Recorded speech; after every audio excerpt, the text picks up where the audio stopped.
বৌমা তুমি ভুলে যেও না আমি তোমার শাশুড়ি। আপনিও হয়তো ভুলে যাচ্ছেন আজকালকার বউরাও ঘোমটা দিয়ে থাকে। তোমার স্বামী একজন পুলিশ, এইভাবে চললেও ওর অমঙ্গল হবে। আপনি তো ঘোমটা দিয়ে মহামঙ্গল করেছেন, অল্প বয়সে স্বামীটাকে খেয়েছেন। ঠিক আছে, তোমাকে ঘোমটা দিতে হবে না, তুমি ল্যাংটো হয়ে থাকো। কি এত বড় কথা? দাঁড়ান, আপনার ছেলেকে ডাকছি। আজ এ বাড়িতে হয় আপনি থাকবেন নয় আমি থাকবো। ইয়ে স্যার, অফিসার অগ্নি, ফোনটা কাটুন। আজকে র্যালিতে কিন্তু ফুল ফোর্স তোমাকে মেনটেন করতে হবে। Sorry sir. তোমার চাকরি কিন্তু আমি কেটে নেবো, চলে এসো। হ্যালো। এই তুমি এক্ষুনি ঘরে এসো। আরে আমি তো ডিউটিতে বেরোচ্ছি, তোর আসি। ঠিক আছে, তাহলে আমিও ঘর থেকে বেরিয়ে যাচ্ছি। হ্যালো হ্যালো, আরে আমি আসছি। উফ,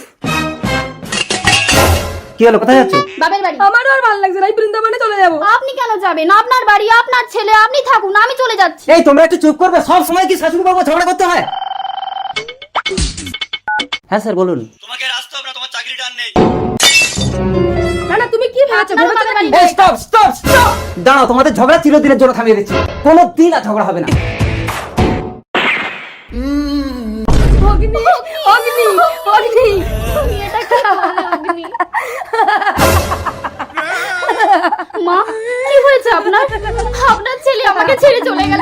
আপনি এরকম করলে আমি কি নিয়ে থাকবো?